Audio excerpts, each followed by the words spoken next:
Hi అండి, అందరికీ నమస్తే. 2024 దేవీ నవరాత్రుల సందర్భంగా విజయవాడ క్షేత్రంలో అమ్మవారు ఏ రోజున ఏ అలంకారంలో భక్తులకు దర్శనమిస్తారు, ఒక్కొక్క రోజు అలంకారాన్ని బట్టి అమ్మవారికి నైవేద్యం ఏ నైవేద్యం పెట్టాలి, అలాగే ఏ మంత్రం చదువుకోవాలో తెలుసుకుందాం.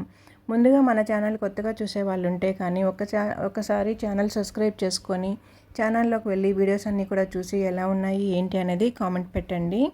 ఈ వీడియో ముందరే లాంగ్ వీడియో అయితే నవరాత్రుల గురించి పోస్ట్ చేశాను. ఇంట్రెస్ట్ ఉన్న వాళ్ళు, అమ్మవారి రూపాలను గురించి తెలుసుకోవాలి అనుకున్న వాళ్ళు ఒక్కసారి ఛానల్ సబ్స్క్రైబ్ చేసుకొని లాంగ్ వీడియో కూడా చూసేసేయండి. ఇప్పుడు మనం మొదటి రోజు ఏ రూపంలో అమ్మవారు అలంకరణ దర్శనమిస్తారో తెలుసుకుందాం. మొదటి రోజున విజయవాడ క్షేత్రంలో అమ్మవారు బాలా త్రిపుర సుందరీ దేవి అలంకారంలో దర్శనమిస్తుంది. వరద అభయ హస్తాలను కలిగి ఉంటుంది అమ్మవారు. 9 సంవత్సరాల బాలికగా జగన్మాత దర్శనమిస్తుంది. అమ్మవారు బండాసురుడు అనేటువంటి రాక్షసుడుకున్న 30 మంది కుమారులను సంహరించటానికి లలిత అమ్మవారి హృదయం నుంచి 9 సంవత్సరాల కన్యగా అవతరించింది అని పురాణాలు చెబుతున్నాయి. బాలా త్రిపుర సుందరీ దేవిని పూజించటం వల్ల మానసిక ప్రశాంతత కలుగుతుంది, ఆత్మానందం కలుగుతుంది. మొదటి రోజు బాలా త్రిపుర సుందరి అనుగ్రహం కలగాలంటే దేవాలయానికి వెళ్ళి బాలా త్రిపుర సుందరీ దేవి అలంకారాన్ని చూసి నమస్కారం చేసుకోవాలి. అలా వీలు కాని వాళ్ళు ఇంట్లోనే దీపారాధన చేసుకొని అమ్మవారికి మంత్రం చదువుకోవాలి. ఆ మంత్రం ఏమిటంటే బండపుత్ర వధోయుక్త బాల విక్రమనందిత. బండపుత్ర వధోయుక్త బాల విక్రమనందిత అనే ఈ మంత్రాన్ని 21 సార్లు జపించాలండి. అలాగే అమ్మవారికి బెల్లంతో చేసిన పొంగలి కానీ నైవేద్యంగా సమర్పించటం ద్వారా అమ్మవారి సంపూర్ణ అనుగ్రహం అనేది మనకి కలుగుతుంది.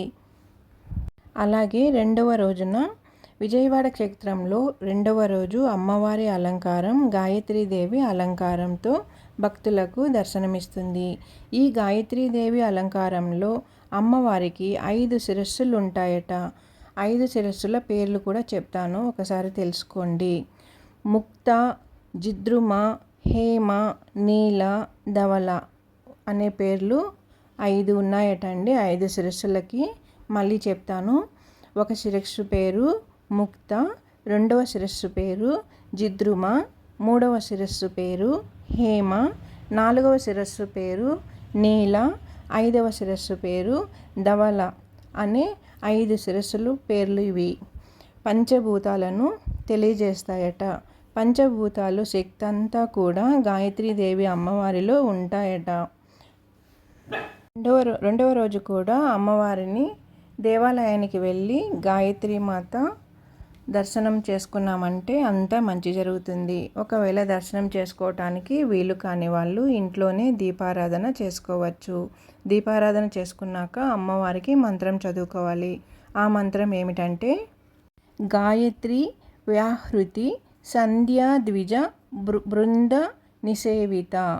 గాయత్రి వ్యాహృతి సంధ్యాద్విజ బృంద నిసేవిత అనే మంత్రాన్ని 21 సార్లు పఠించామంటే అంతా మంచి జరుగుతుంది. అలాగే గాయత్రీదేవి అమ్మవారి కోసం ఉడికించిన పెసలు లేదా పెసరపప్పుతో చేసిన ఏ పదార్థమైనా కూడా నైవేద్యంగా పెట్టవచ్చు రెండవ రోజున. ఇలా చేయడం వల్ల గాయత్రీదేవి సంపూర్ణ అనుగ్రహం మనపై ఉంటుంది. ఇప్పుడు మనం మూడవ రోజు గురించి తెలుసుకుందాం. మూడవ రోజు విజయవాడ క్షేత్రంలో అమ్మవారు జగన్మాత అన్నపూర్ణాదేవి అలంకారంలో భక్తులందరికీ కూడా దర్శనమిస్తుంది. ఈ అలంకరణలో జగన్మాత ఒక బంగారపు సింహాసనం మీద కూర్చొని ఉంటుంది. ఒంటి నిండా బంగారం ఆభరణాలు ధరించి ఉంటుంది. అలాగే అమ్మవారు కుడి చేతిలో ఒక బంగారపు గరిటను పెట్టుకొని ఎడమ చేతిలో భోజన పాత్రను కలిగి దర్శనమిస్తుంది. అన్నపూర్ణాదేవికి ఒకవైపు సాక్షాత్తు పరమేశ్వరుడే ఆది భిక్షవుగా ఒక భిక్ష పాత్రను పట్టుకొని ఉన్న అలంకారంలో దర్శనమిస్తారు. ఈ విధంగా అన్నపూర్ణాదేవి అలంకారంలో దర్శనమిస్తుంది. ఈ అలంకారంలో ఉన్న గొప్పతనం ఏమిటంటే పరమేశ్వరుని ఆది భిక్షువు అంటారు. అంటే ఆయన మన దగ్గర నుండి భక్తిని అరిషడ్ వర్గాలను స్వీకరించి మనకు ముక్తిని అనుగ్రహిస్తాడట. అందుకే ఆయన్ని ఆది భిక్షువు అని అంటారట. సాక్షాత్తు పరమేశ్వరుడే ఆది భిక్షువుగా ఉన్నాడంటే ఈ లోకంలో అనాథులందరూ కూడా సాక్షాత్తు పరమేశ్వరుని స్వరూపమే.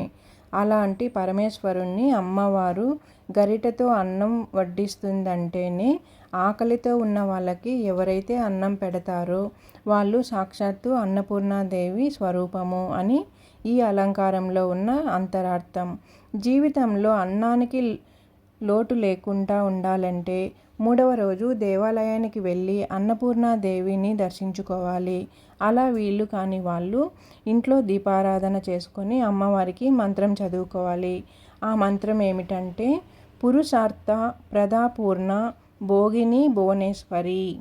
పురుషార్థ ప్రదాపూర్ణ భోగిని భువనేశ్వరి అనే మంత్రాన్ని 21 సార్లు పఠించాలి. అలాగే అన్నపూర్ణాదేవికి దద్దోజనం, పాయసాన్నం, కట్టి పొంగలి వీటిలో ఏదైనా కూడా సమర్పించుకోవచ్చు నైవేద్యంగా. ఇప్పుడు మనం 4వ రోజు విజయవాడలో అమ్మవారు ఏ అలంకరణలో దర్శనమిస్తుందో తెలుసుకుందాం. 4వ రోజు జగన్మాత విజయవాడలో ఉన్న అమ్మవారు లలితా త్రిపుర సుందరి దేవి అలంకరణలో భక్తులందరికీ దర్శనమిస్తుంది. లలిత అమ్మవారిని దేవాలయంలో దర్శించుకుంటే మనకు ఉన్న సమస్యలన్నీ కూడా తొలగిపోతాయి. అమ్మవారిని దర్శించుకోవటం వీలు కాని వాళ్ళు ఇంట్లో దీపారాధన చేసుకోవాలి. తర్వాత అమ్మవారికి మంత్రం చదువుకోవాలి. ఆ మంత్రం ఏమిటంటే శ్రీ శివశక్తి ఐక్యరూపిణి లలితాంబిక, శ్రీ శివశక్తి ఐక్యరూపిణి లలితాంబిక అనే మంత్రాన్ని 21 సార్లు జపించుకోవాలి. ఇలా చేయడం వల్ల కూడా అంతా మంచి జరుగుతుంది. అలాగే అమ్మవారికి నైవేద్యంగా పాయసం, పులిహోర సమర్పించుకోవాలి. ఇలా చేయడం వల్ల అమ్మవారిని సంపూర్ణ అనుగ్రహం అనేది మన పైన ఉంటుంది. ఇప్పుడు మనం 5వ రోజు అలంకరణ గురించి తెలుసుకుందాం. 5వ రోజు అలంకరణ విజయవాడ క్షేత్రంలో అమ్మవారి అలంకరణ మహాచండీ అవతారంలో భక్తులకు దర్శనమిస్తుంది. ఈ మహాచండీ అలంకారంలో అష్టదళ భుజాలు అంటే 18 భుజాలు కలిగి ఉంటుంది అమ్మవారు.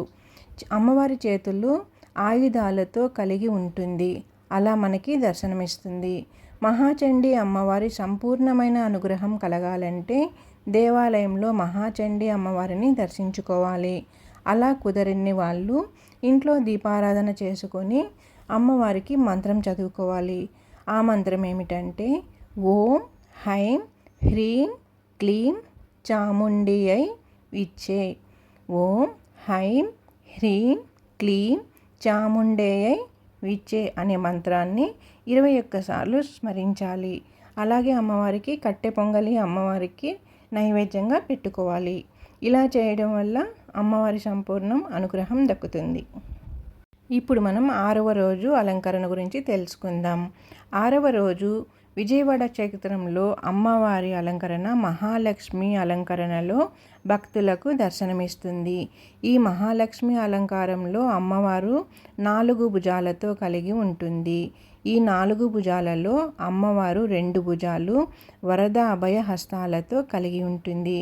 మిగిలిన 2 భుజాలతో పద్మాలను ధరించి 2 వైపులా ఏనుగులను సేవిస్తున్నట్టుగా అమ్మవారు దర్శనమిస్తారు. ఈ అలంకారాన్ని దేవాలయాల్లో దర్శించుకుంటే అమ్మవారి సంపూర్ణ అనుగ్రహం కలుగుతుంది. అలా వీలు కాని వాళ్ళు ఇంట్లో దీపారాధన చేసుకొని అమ్మవారికి మంత్రం అనేది చదువుకోవాలి. ఆ మంత్రం ఏమిటంటే మహేశ్వరి మహాదేవి మహాలక్ష్మి మృడప్రియ.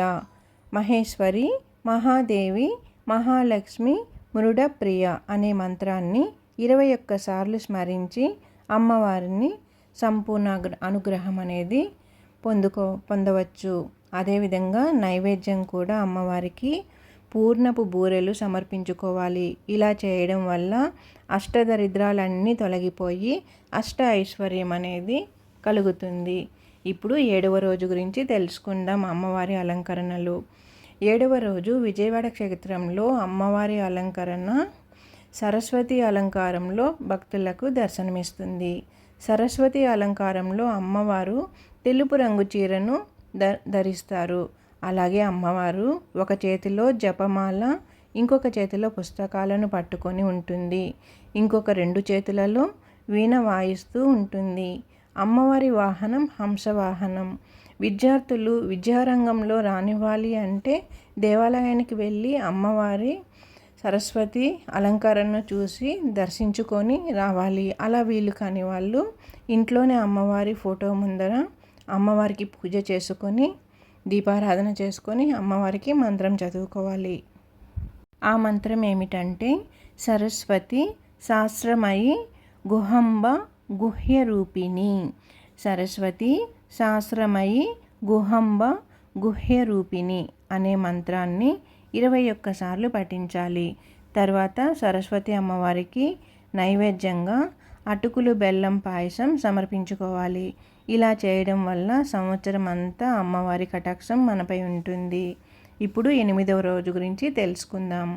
8వ రోజు విజయవాడ క్షేత్రంలో అమ్మవారు దుర్గాదేవి అవతారంలో భక్తులను దర్శనమిస్తుంది. అమ్మవారు దుర్గముడు అనేటువంటి రాక్షసుని సంహరించినటువంటి అలంకారంతో దర్శనమిస్తుంది. పులి వాహనం మీద భక్తులకు దర్శనమిస్తుంది. అమ్మవారు ఈ అలంకారంలో రకరకాలైన ఆయుధాలతో దర్శనమిస్తుంది. దుర్గాదేవి అనుగ్రహం కలగాలంటే దేవాలయాలకు వెళ్ళి దుర్గా అలంకారంతో ఉన్న అమ్మవారిని దర్శించుకోవాలి. అలా వీలు కాని వాళ్ళు ఇంట్లో అమ్మవారి ముందు దీపారాధన చేసుకొని అమ్మవారికి మంత్రం చదువుకోవాలి. ఆ మంత్రం ఏంటంటే దుర్లభ దుర్గమ దర్గా దుంక హంత్రి సుఖ ప్రభా. దుర్లభ దుర్గమ దర్గా దుఃఖ హంత్రి సుఖ ప్రభ అనే మంత్రాన్ని 21 సార్లు స్మరించాలి. అలాగే అమ్మవారికి నైవేద్యంగా పాయసం సమర్పించుకోవాలి. ఇంకా బెల్లంతో చేసిన పొంగలి కూడా సమర్పించుకోవాలి. ఇలా చేయడం వల్ల కష్టాల నుంచి బయటపడవచ్చు. ఇప్పుడు మనం 9వ అలంకారము అంటే 9వ రోజున అలంకారం గురించి తెలుసుకుందాం. 9వ రోజు విజయవాడ క్షేత్రంలో అమ్మవారి అలంకరణ మహిషాసుర మర్దిని అలంకారంలో భక్తులకు దర్శనమిస్తుంది. ఈ మహిషాసుర మర్దిని అలంకారంలో అమ్మవారు 18 భుజాలతో ఉంటారు. 18 భుజాల ఆయుధాలను ధరించి తన కాళ్ళ కింద మనుష్యుడు అనే రాక్షసుని తొక్కి పట్టినట్టుగా అలంకారంలో దర్శనమిస్తుంది. ఈ మహిషాసుర మర్దిని అమ్మవారి అనుగ్రహం పొందాలని అంటే దేవాలయం దర్శనం చేసుకొని, అలా వీలు కాని వాళ్ళు ఇంట్లో దీపారాధన చేసుకొని అమ్మవారికి మంత్రం చదువుకోవాలి. ఆ మంత్రం ఏమిటంటే అపర్ణ చండిక ముడాసుర నిషూదిని. అపర్ణ చండిక చండాముడాసుర నిషూదిని అనే మంత్రాన్ని 21 సార్లు పఠించాలి. నైవేద్యంగా అమ్మవారికి వడపప్పు, పానకం, పులిహోర నైవేద్యంగా పెట్టి ప్రసాదం స్వీకరించుకోవాలి. ఇలా చేయడం వల్ల ఇంటికి ఉన్న నరదిష్టి అంతా పోతుంది. శత్రుబాధలు కూడా తొలగిపోతాయి. ఇప్పుడు మనం 10వ రోజు గురించి తెలుసుకుందాం. చివరి రోజు 10వ రోజు విజయవాడ క్షేత్రంలో అమ్మవారు రాజరాజేశ్వరి అలంకారంలో భక్తులకు దర్శనమిస్తుంది. ఈ అలంకారంలో ఒక చెయ్యి అభయముద్రలో ఉంటుంది, ఇంకొక చెయ్యి ఇచ్చు ఖండముతో ఉంటుంది, అంటే చెరుకు ముక్కలు పట్టుకొని ఉంటుంది. రాజరాజేశ్వరి దేవిని అపరాజిత దేవి అని పేరుతో కూడా పిలుస్తారు. అంటే అపజయము తెలియని తల్లి అన్నమాట. సంవత్సరం అంతా కూడా ఆమెని పూజించామంటే అపజయం అనేది లేకుండా ముందుకు వెళ్ళవచ్చు. ఇలా మన జీవితంలో కూడా అపజయం లేకుండా ముందుకు వెళ్ళాలంటే రాజరాజేశ్వరి దేవాలయానికి వెళ్ళి అమ్మవారిని దర్శించుకోవాలి. అలా వీలు కాని వాళ్ళు ఇంట్లో దీపారాధన చేసుకొని రాజరాజేశ్వరి దేవికి మంత్రం అనేది చదువుకోవాలి. ఆ మంత్రం ఏమిటంటే రాజరాజేశ్వరి రాజ్యదాయిని రాజ్యవల్లభాయి నమో నమః. రాజరాజేశ్వరి రాజ్యదాయిని రాజ్యవల్లభాయి నమో నమః అనే మంత్రాన్ని 21 సార్లు పఠించాలి. అమ్మవారికి కొబ్బరికాయ ముక్కలు, అరటిపండు ముక్కలు నైవేద్యంగా సమర్పించుకోవాలి. ఇలా చేయడం వల్ల అమ్మవారి సంపూర్ణ అనుగ్రహం అనేది దక్కుతుంది. ఇలా వీళ్ళు కాని వాళ్ళు కూడా అమ్మవారికి రూపాలు ఏ రోజు ఏ అమ్మవారి అలంకారంలో దర్శనమిస్తుందో ఆ రోజున ఇంట్లోనే దీపారాధన చేసి ఆ అమ్మవారి ఆ మంత్రాన్ని చదువుకొని ఆ నైవేద్యాలను ఇంట్లోనే కూడా సమర్పించుకొని తర్వాత మనం కూడా ప్రసాదంగా స్వీకరించామంటే అంతా మంచి జరుగుతుంది. అమ్మవారి కటాక్షం మన కుటుంబం పైన ఉంటుంది. ఈ వీడియో కానీ మీకు నచ్చినట్లయితే నా ఛానల్ సబ్స్క్రైబ్ చేసుకొని లైక్ ఇవ్వండి. నాకు తెలియదండి, నేను తెలుసుకొని తెలియని వారు ఉంటే కానీ తెలుసుకుంటారని చెప్పి ఈ వీడియో అయితే చేశాను. మీకు అందరికీ నచ్చే ఉంటుంది అనుకుంటున్నాను. తెలియని వారి కోసం మాత్రమే చేశానండి. విజయవాడ అమ్మవారి గురించి మనకి సరిగా తెలియదు కదండి, అక్కడ ఏ అలంకరణ చేస్తారు అనేది. అందుకని నేను ఇలా తెలుసుకొని మీకోసం చేశాను వీడియోని. వీడియో నచ్చుంటే నా ఛానల్ సబ్స్క్రైబ్ చేసుకోండి.